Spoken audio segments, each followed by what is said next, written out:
नमस्कार दोस्तों, आज बात करेंगे सरकारी नौकरी की जो हर भारतीय युवा की पहली पसंद बन गई है। भारत का नौजवान आज एक लंबी लाइन में खड़ा है, हाथ में फॉर्म, आंखों में डर और दिलो दिमाग में एक ही सपना, सरकारी नौकरी। यह सपना नहीं है, यह मानसिक गुलामी है।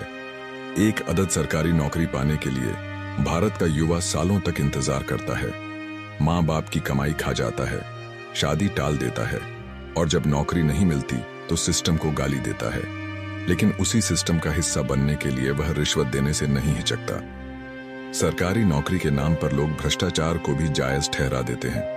वे कहते हैं बस कैसे भी करके एक बार नौकरी लग जाए फिर सब ठीक है। इस तरह सोचना कितना शर्मनाक है, बेहद शर्मनाक। देश का सबसे बड़ा दुर्भाग्य यह है कि यहाँ के सबसे प्रतिभाशाली नौजवान सरकारी दफ्तरों में महज बाबू बनने का सपना देख रहे हैं। कोई यह नहीं पूछता कि मैं क्या बना सकता हूं, मैं क्या उगा सकता हूं, मैं क्या बेच सकता हूं, मैं कितनों को रोजगार दे सकता हूं। अमेरिका का युवा रिस्क लेता है, चीन का युवा फैक्ट्री लगाता है और भारत का युवा वह पूछता है सर अगला एग्जाम कब है। जबकि सच्चाई यह है कि भारत के पास संसाधनों की कोई कमी नहीं है। जल है, जमीन है, धूप है, मार्केट है और सबसे बड़ी ताकत दुनिया की सबसे बड़ी युवा आबादी है। फिर भी हम गरीब क्यों हैं? क्योंकि हमने नौकरी मांगने की संस्कृति को नौकरी देने की संस्कृति से ऊपर रख दिया है। ग्रामीण भारत के नजरिए से देखें तो गांव का युवा खेती को बोझ समझने लगा है। किसानों के बच्चे खेत छोड़कर शहरों की परीक्षा लाइन में खड़े हैं, क्योंकि उन्हें कभी यह सिखाया ही नहीं गया कि खेती भी एक बिजनेस है। Agri startup, food processing, organic farming, dairy, मछली पालन, एग्रीटेक, ये सब उनके सिलेबस में नहीं है, इसलिए सपनों में भी नहीं है। अगर ग्रामीण युवा खेती को आधुनिक तरीके से अपनाए तो भारत केवल आत्मनिर्भर नहीं, दुनिया का फूड लीडर बन सकता है। और महिलाओं की बात करें तो भारत की आधी आबादी या तो रसोई घर में व्यस्त है या फिर सरकारी नौकरी की तैयारी में फंसी हुई है।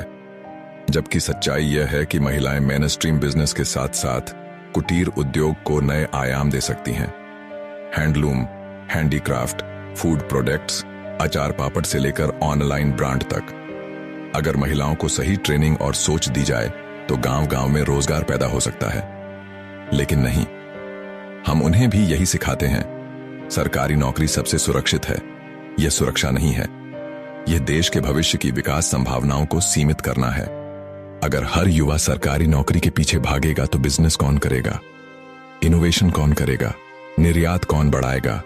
सरकारी नौकरी देश चलाने के लिए जरूरी है, लेकिन पूरा देश उसी पर नहीं चल सकता।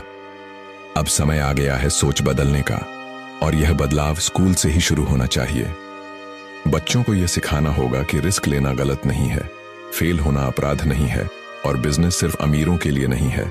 Financial literacy, business mindset, cottage industries, smart investment, risk management, ये सब किताबों में नहीं, जिंदगी में उतरने चाहिए। वरना साफ समझ लीजिए, अगर भारत का युवा आज भी सिर्फ सरकारी नौकरी को ही सपने की तरह पूजता रहा तो संसाधन होने के बावजूद यह देश गरीब ही रहेगा। अब फैसला हमें करना है, कुर्सी चाहिए या क्रिएशन, नौकरी चाहिए या निर्माण। क्योंकि देश को आगे वही ले जा सकता है जो डर छोड़कर कुछ कर दिखाने की हिम्मत करता है। सोच बदलिए, वरना इतिहास हमें माफ नहीं करेगा। अगर यह विचार आपको क्लिक करे तो वीडियो को लाइक शेयर कीजिए और चैनल को सब्सक्राइब करना ना भूलें।